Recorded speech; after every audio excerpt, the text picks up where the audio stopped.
Hello friends, welcome back to my channel Mathematics A Cup of Tea. In today's video, I am going to tell you about a story which is based on numbers. Actually, it will tell you how the numbers have evolved. So let's begin.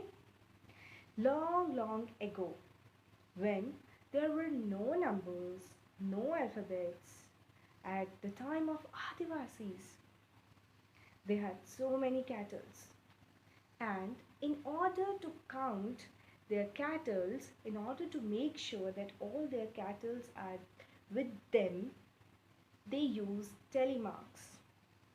But let's suppose if a person has 1,000 cattle, it will be very difficult for them to count each cattle, right? Using telemarks.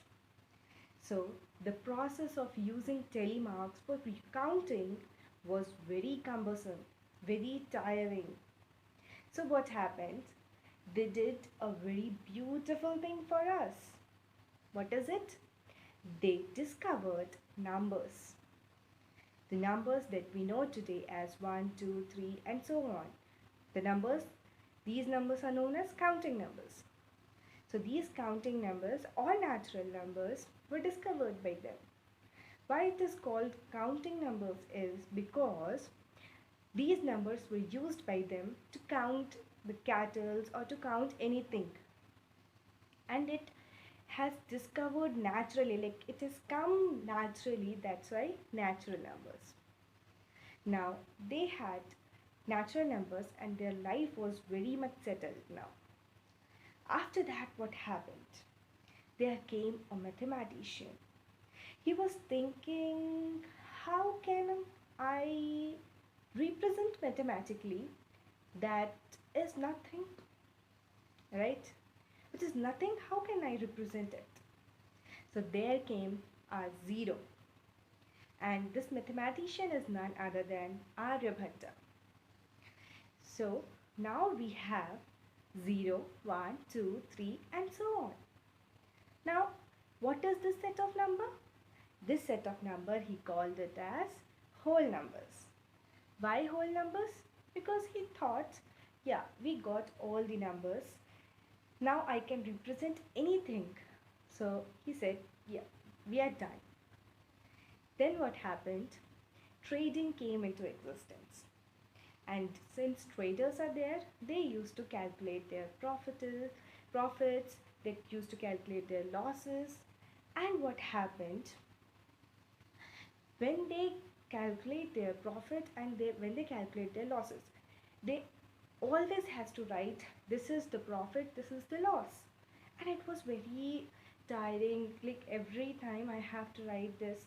So what they did, whenever they gain profit, they represent that profit number with a positive sign.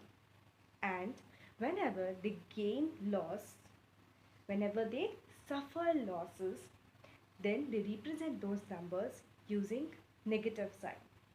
And there came negative numbers. Now we had our zero, our positive numbers and our negative numbers. And the set of these numbers is known as integers. Now what next? Now we had addition, subtraction, multiplication and division. And division was very unique thing. So there was a mathematician, what he was doing is he was dividing all the numbers. So for some numbers he was getting whole numbers like 1, 2, 3, like this he was getting.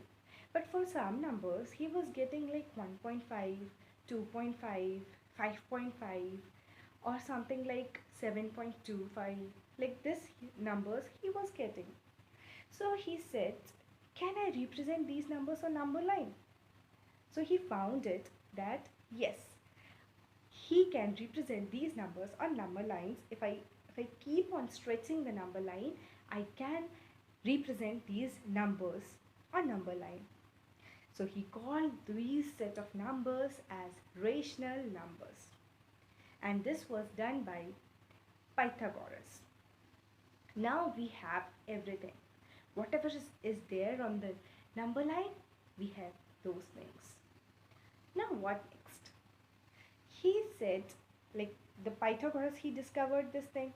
So there were many people who believed in Pythagoras, and they used to worship him, or they were the students of him. So what they were doing, they were discussing, yeah, we had everything, but what about those numbers which does not exist on number line?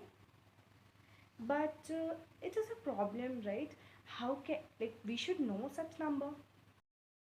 So for that, one of the student of Pythagoras, he was keep on finding the under root of every numbers. So he took under root of 1, he got 1. But for under root of 2, he got a number which is very different, in which none of the digits are repeating. It's not like 3.33333, or it is not like 6.677777. So this root 2 was very unique. Then he moved to root 3. It was also very unique. Then he got to know there are some numbers which cannot be represented on number line, and he called those numbers as irrational numbers. Now we had rational numbers as well as irrational numbers. Now what next? There was a person who combined all these numbers and called them as real numbers. So now the numbers we know is real numbers, and there is one more type of number which you have to find it out and tell me in the comment section. I hope you have really enjoyed the story. Keep watching. Please do like and subscribe to my channel. Thank you.